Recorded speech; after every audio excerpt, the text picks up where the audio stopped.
Bonjour à tous et bienvenue dans ce 8e tutoriel sur la création de modules Magento. Aujourd'hui on va voir comment réécrire un bloc.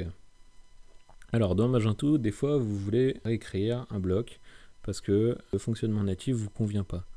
Donc ça peut être le cas par exemple de la Product View. Donc si je vais dans App Code, Mag, Catalogue, Bloc, Product, View par exemple. Voilà, je peux voir le prépare layout et je veux peut-être, je sais pas moi, réécrire le prépare layout pour, voilà, il ajoute les méta-informations des produits au bloc, par exemple le title, etc. Peut-être que je veux réécrire ça. Donc comment je vais faire? Donc je pourrais très bien, par exemple, imaginons je veux arrêter le script quand on arrive dans cette méthode. Voilà, je fais un die test ici. Voilà, donc ça ferait ça. En soit, pourquoi pas, hein. Ça sert à rien, mais on sait jamais. Voilà, donc déjà, le faire là directement dans le core, rappelez-vous, AppCode Core, c'est interdit d'aller écrire dans ce dossier. Ce dossier, vous l'oubliez. Donc, première chose à faire, déjà, vous revenez en arrière. CTRL Z sur ce que vous faites, et vous arrêtez vos conneries. Voilà. Vous fermez ce dossier et tout ira bien. Donc ensuite, nous, on va d'abord créer notre module. Donc dans PF, moi je vais créer un module MyProduct.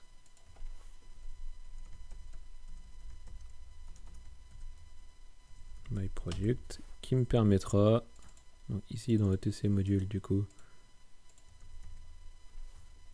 MyProduct. Donc PF MyProduct, tac. Voilà. Voilà, donc alors si vous savez pas ce que je fais là hein, pour créer un module, je vous conseille de reprendre les tutoriaux dès le début. Donc là du coup je crée mon répertoire ETC.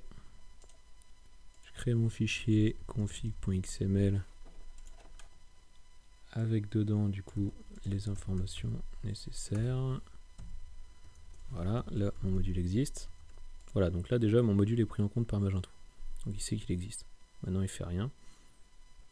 Moi je vais créer un répertoire bloc. Product. Et j'ai envie de réécrire la classe productView.php. Donc view.php. Donc je vais créer une classe qui va s'appeler pf myProduct bloc product view. Tout le monde est d'accord avec ça, donc c'est bien le chemin. Et ensuite, celle-là, je vais la faire étendre en fait la classe que j'ai envie de réécrire, c'est-à-dire celle-là. Mag catalogue bloc product view. Voilà. Ensuite, je vais prendre la fonction que j'ai envie de recopier. Donc j'ai envie de copier celle-là.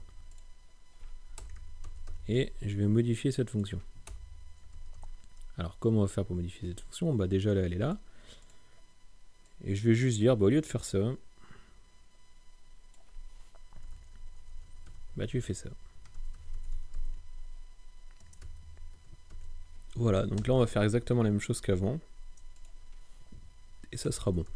Alors là ça va pas marcher si vous le faites, parce que il sait pas où trouver, enfin pourquoi il prendrait cette classe à la place de l'autre classe en fait. Il faut que vous définissiez ça à Magento. Donc dans votre config.xml, vous allez lui dire ok. Alors d'abord vous regardez dans Mag, catalogue, comment sont décrits les blocs. Donc il retrouve ces blocs dans le config.xml via cette ligne, la ligne bloc catalogue. Donc on sait que le code ici a surchargé. Pour remplacer ça par notre dossier à nous, ça va être catalogue. Donc je vais réécrire bloc catalogue dans mon config. Donc je ne vais pas m'embêter. Je vais faire dans global bloc catalogue.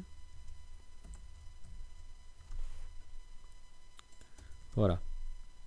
Et là maintenant il faut lui dire ok, mais pour quelle classe tu as envie de réécrire? Donc rewrite, quelle classe tu veux réécrire? Bah, je veux réécrire ce que je mets après le slash, c'est-à-dire product view.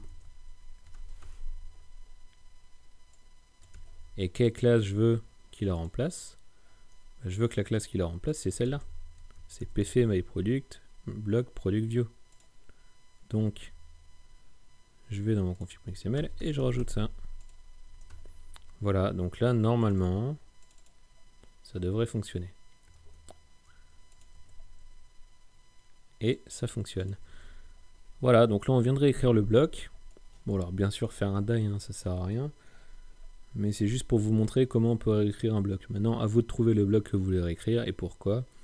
Donc, je vous conseille de faire un exercice, essayez de réécrire n'importe quel bloc dans Magento et puis vous verrez comment ça fonctionne. Voilà, bah écoutez, c'est la fin de ce 8e tutoriel.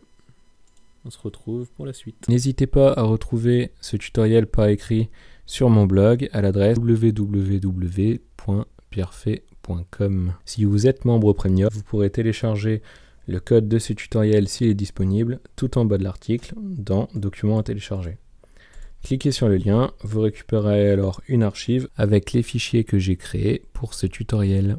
Si vous avez une question ou une remarque, n'hésitez pas à la poser tout en bas du tutoriel dans le formulaire prévu à cet effet. J'y répondrai dès que je pourrai.